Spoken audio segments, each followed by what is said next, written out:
Chapter 9. The Answer. To me. His words rang in the small space. It was crazy, but time seemed to freeze. Or maybe it was just her heart. The man she shared so many pre-dawn hours with was looking at her quietly.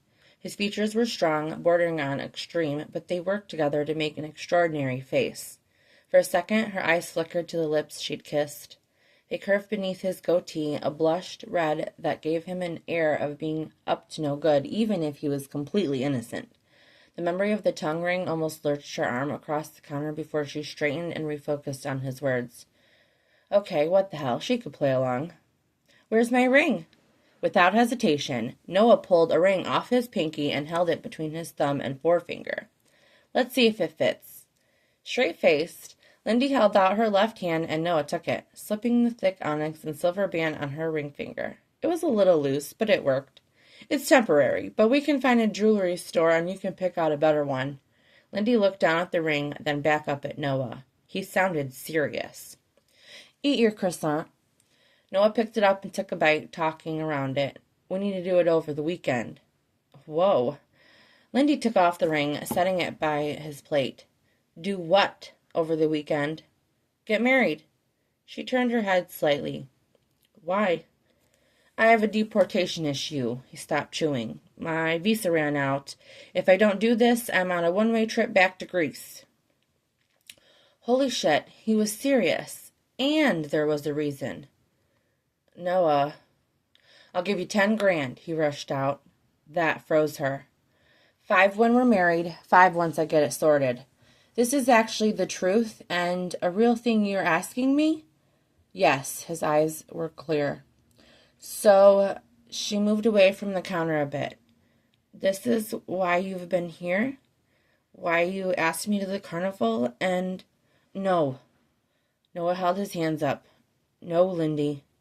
I didn't even find out about it until last night, I swear. Lindy's emotions were flip-flopping as she responded. I've just got to take your word on that? I hope so. His mouth unhinged before he closed it. I know the timing of this is shit. He winced, probably remembering Max. He paused. I'm in a bind here. I thought we could help each other out. Lindy saw sincerity in his eyes that didn't waver from hers. Married. $10,000. Thoughts of Will and his stupid envelope crept over her, and the hens at the grocer's, and Craig. She wouldn't have to worry about them for a while with that money. Maybe she could even do some repairs for the house, fix up Max's room, and get rid of the scarred hand-me-downs. She looked down at his hands, covered with rings except for the one he'd just given her. Some black, some silver, yet none shadowed the scorpion, whose tail curved at his thumb. What about... She stopped herself with a long blink. What about what? As nice as Noah had been, he was still a stranger to her. She saw Max over his shoulder. His tiny fingers were curling over the blanket. Lindy lowered her voice. What about other things a husband and wife do? Noah seemed to freeze, but kept his stare direct. Whatever thoughts went on behind his eyes stayed hidden from her. The mouth that had thoroughly explored hers the previous day opened. Well, that's up to you. Shit. Just standing there, she remembered the feel of his hands on the back of her knee, adjusting her leg to his bike on the nape of her neck. What the hell would it be like having a man like this as a husband? Questioning meant she was considering it. Was she? 15, she said, her words raised his brow. 7.5 when we're married. The rest after when you're set for the visa. I can do that. Is that a yes? Lindy's mouth tightened as the tatted biker with eyes like ocean water leaned forward. Yes, she answered, releasing a breath. I'll marry you. Jesus. Noah's shoulders slumped as his head tilted back. Then he turned a bit on the stool to see Max. You heard that? Lindy felt her heartbeat accelerate. We need to do this quick. Noah turned back toward her in the stool. How fast can you be ready to go to Vegas? Lindy's eyes widened. Max started to get irritated. She quickly rounded the corner at his small cries starting to hit the air. I must have scared him, Noah realized. I'm sorry. Lindy pulled her small bundle out of the car seat, hugging him to her so his head rested near her shoulder. It's okay, she answered quietly, softly patting his back. She walked over to the stool with him, sitting down next to Noah. Max began to quiet as he snuggled closer to her. On instinct, she kissed the top of his head. Keeping her voice low, she began. There's a little more to this than running to Vegas. Holding Max always soothed her, but under these circumstances, she couldn't completely relax. Noah said nothing for a moment while he watched her holding her son. She wished she knew what he was thinking. Then his eyes met hers again. Okay. Lindy let out a breath. Is there a way we can do this and keep it a secret? He didn't hide his surprise, but quickly answered. Yeah, if that's what you want. People talk about me enough in this town already. What do you mean? Lindy wasn't used to talking about herself. All the time she'd spent with Noah, she never shared how she interacted with most of the people in Amber Falls. Being a single mom isn't really highly thought of around here. Oh, so it's the 50s and mentality too, then? Lindy's huff replaced her laughter. In some ways, yes. If you're willing to do this for me, I'm cool with keeping it a secret. Max was the primary person she was worried about. She didn't want to think of what would happen if Will found out she was married, and to a man like Noah. She felt his hand over hers as she held Max's back. Her little boy's restful breathing rose his body up and down. Noah's hand didn't move. You're a good mom, Lindy. She didn't know what happened then. She felt the back of her eyes begin to sting, but managed to rein in the emotion. Then she smiled, saying softly, Thanks. As Noah got off the phone, he heard a knock at his motel room door. He checked the peephole, then looked at his watch before opening it. Mr. Callis? You got the name right this time, Noah said as he held the door, imagining himself slamming it. Across from him, almost at his same height, stood Sheriff Duran in full uniform. They were polar opposites in almost every way. Noah stood there in worn fitted black jeans with holes in the knees, and the sheriff's pants were pressed to creased perfection. Can I help you with something? You can, Duran began. What's your business in the Amber Falls? When I met you on the side of the road, I expected you'd be on your way. Small-town cops were the fucking worst. This is Amber Falls? Noah asked. I haven't seen a soul out here since I got the room except for the manager. And now you. The motel is on the edge of town, but it's still my jurisdiction. Have I been disturbing the peace? A sour grimace was almost born on the sheriff's face, but he squashed it quickly. I asked what your business is here, sir. Nothing. Noah kept his voice light. I'm just renting a room. I'm engaged, so I'm meeting my fiancé soon. That's nice, but what does your fiancé have to do with you trying to buy the property over by the gas station? Finally, the actual purpose of his visit. Noah figured there'd be some kind of blowback for the warehouse incident. Is it against the law to purchase property here, Sheriff? Duran's tight face flashed an even tighter smile. Listen, I already know your kind. My kind? Yeah, your kind. A biker. Wherever guys like you roam, violence tends to follow. This is a good town with good people in it. You finish your little stay and you head out. This is the last time I say it. His teeth flashed with his final words, just in case there was confusion about the threat. Noah didn't respond, and almost abstractly he heard knuckles crack. His own. A voice came over Duran's handheld transceiver. He didn't immediately move to answer it until he was called a second time. Reluctantly, Duran answered the call while slowly stepping toward his car. Noah knew he wasn't helping matters, but backing down from another man just wasn't in his nature. He never went back to check the warehouse again. With cops involved, it was too hot. But it didn't take a genius to know there was some undercover bullshit going on in this town. And the likely ringleader was this pretentious piece of shit pulling away from his motel. Lindy walked up to the Little Apple a few days later. This time, she came prepared for the bike ride in jeans and a gray tank top. And that was all she was prepared for. In less than 24 hours, she would be Noah's wife, a man she'd known for a little under a month. It was strictly a beneficial arrangement, she kept telling herself, but the truth was more complicated than that. The relationship hadn't been completely platonic. In fact, it hadn't been a relationship at all. She didn't know what to call it. They weren't friends, but they weren't lovers either. Technically, they weren't even courting if you wanted to be old-fashioned. Max was at Peggy's. Lindy assured her she wouldn't be long gone. longer gone than 24 hours, and made sure he had plenty of diapers and milk. This was going to work out. She was going to use the money to jumpstart a better life for him. Baby girl, you ready? Noah came from the side of the building. Black leather pants were stuck in his boots. A dark tank top revealed a good portion of his tattoos and upper body. Lindy wiped her sweaty palms on her jeans discreetly. Sure. Listen, Noah began. She slowed down as she approached him. I know all this is happening fast, but I want you to know I appreciate you doing this for me. I'm going to do right by you in this, Lindy. Okay. His words didn't do much to tamper her nervousness.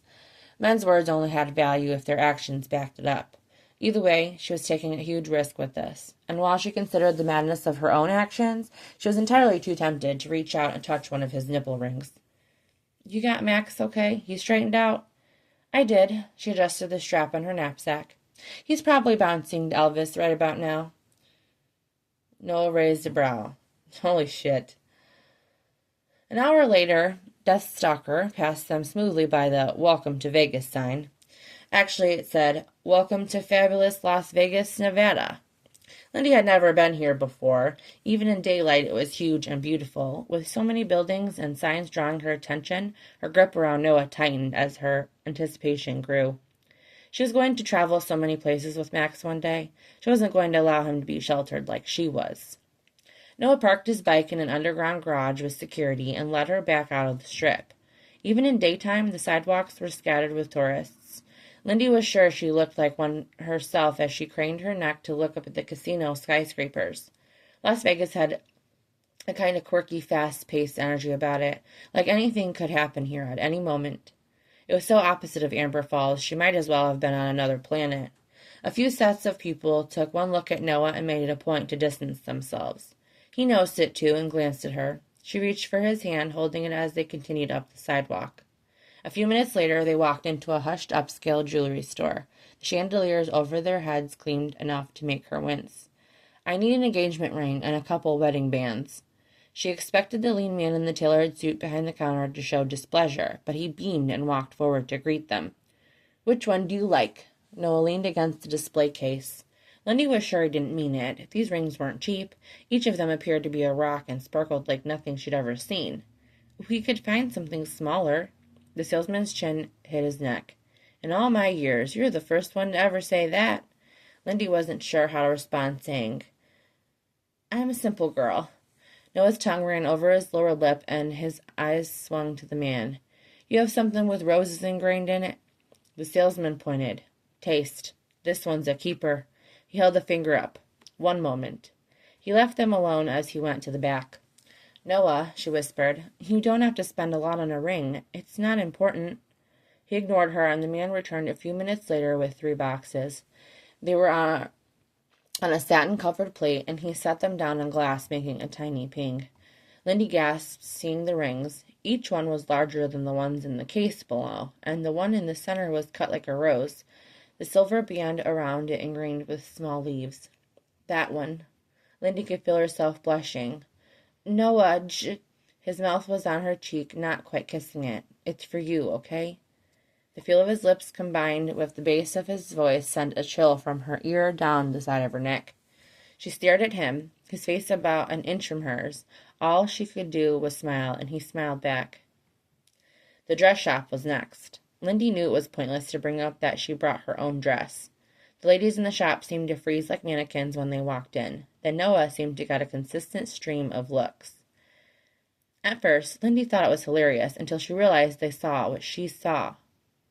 You know, it's bad luck for the husband to see the bride in her dress before the wedding, one of the women said to Noah when he insisted on sitting in the bridal suite. He just smiled, resting his arm on the back of the chair. I'm already bad luck, ma'am. The dark-haired woman helping her chose a gown gave her a look. Noah's face dropped a bit when she emerged from the small dressing room. The white mermaid-shaped gown didn't leave much to the imagination, being off the shoulder and more form-fitting than Peggy's dress. Noah's body remained still, but his head tilted deeply as he took her in. Lindy didn't know what he saw. She thought the dress was pretty, simple, and feminine. It was still hard for her to believe he was going all out like this. A veil was offered to her in the dressing room. When she said to decline, she was told Noah had requested it. Now, under his gaze, her breath was shallow in her chest. Gesturing with his finger, he signaled for her to turn around. She did, shuffling the fabric against the rug in the quiet room. "Fuck," she heard him say. She felt the veil slipping and tried to adjust it, wondering if he didn't like it. When Lindy turned on the podium, Noah was in front of her, his chin almost touching her cleavage. His breath fanned out on the top of her breasts. Then his eyes met hers. "Leave it on." Lindy was oblivious to everyone else in the room. The heat that lanced her skin just being looked at by him could have set fire to the dress. This man, with his piercings, leather, and Satan's goatee, and all Lindy had wanted to do was lean forward and kiss him. Evening was approaching, and the streets were filling even more. They left the bridal shop with Noah holding her old clothes in a bag and her hand in another. A few people clapped as they headed to the street. Lindy was trying to keep up, but things seemed to be moving in a blur. All she could do was hold the veil down. Noah hailed the cab. A pretty nice gray town car pulled up to the curb. With Noah's help, she was able to get inside first. "Where's the happy couple headed?" the driver asked as Noah closed the door. "The marriage bureau first," he answered. "What's the best chapel out here?" It seemed like a few minutes after they received their marriage license, they were pulling into the driveway of a white building. "Cupid's Wedding Chapel," the driver said. "It's the perfect spot. I got married here," he added. "Aw," came from Lindy. "Lasted about 30 days, but the wedding was great." Noah snorted and passed the man some cash. "Thanks, man. Good luck to y'all," he shouted before he drove off, leaving them on the sidewalk. Noah took Lindy's hand. "You ready for this?" "Yeah," she squeezed his hand. "Ready, Freddy." She was terrified. Cupid's Wedding Chapel had fake grass lining its entrance and a pink Cadillac parked on the fake lawn. The inside smelled like candy and perfume. A young woman greeted them and took their paperwork. Before she could go into detail about the wedding packages they offered, Noah cut her off, letting her know they'd take the basic one. Lindy never thought her first time being married would be like this. Sitting in the lobby of this quirky chapel in Vegas, the diamond ring on her finger almost made her hand shake when she looked at it. It had to be worth more than he was paying her to marry him. Paying her. A Greek and Samoan biker, a member of the Death Skulls MC. He was paying her to marry him. She could have slapped herself sitting there. He could have had anyone he wanted, to marry or otherwise. His leather-covered knee almost touched the pristine white fabric of her dress. The pointed toe of her pumps peeked out under the hem. They almost put the diamond to shame. Was this her life right now? Not only could she not believe what she was currently doing, but the future just seemed like a tunneled void. With her paranoia daring to send her over the edge, she had to close her eyes and breathe deeply. Then she saw her munchkin's face. She knew he was in good hands with Peggy. Lindy was so thankful for her. Silently, she hoped her grandmother was somewhere watching over, too. "We can leave first thing in the morning so you can get back to Max." "Thank you." They sat there quietly, waiting to commit to each other in front of God and a minister. "The dress and the ring are beautiful." Noah's eyes scanned up the ground. "Not as much as the wearer, but it works." Lindy tried to grin at the compliment. "No suit for you, huh?" The work that was put into his arm tattoo could have easily been made into a painting. His voice distracted her from the pillar drawn on his bicep with a huge figure peeking behind it. "It's against the rules." "Really?" Noah smiled at the same time the hostess called them. "Sweetie, you don't even have flowers." The older lady with high white hair chewed heavy on her gum as she asked. She usually blend in with the pink walls behind her. "No, I didn't have time." "I got you." She gestured to Noah. "You head on up, Rockstar, and wait for your woman." The taped "Here Comes the Bride" hit over the speakers, and Lindy came down the white aisle in her dress. Noah couldn't take his eyes off her, even as she stood in front of him, holding a small bouquet of red roses. The Elvis impersonator informed him he was actually Buddy Holly before they started the vows.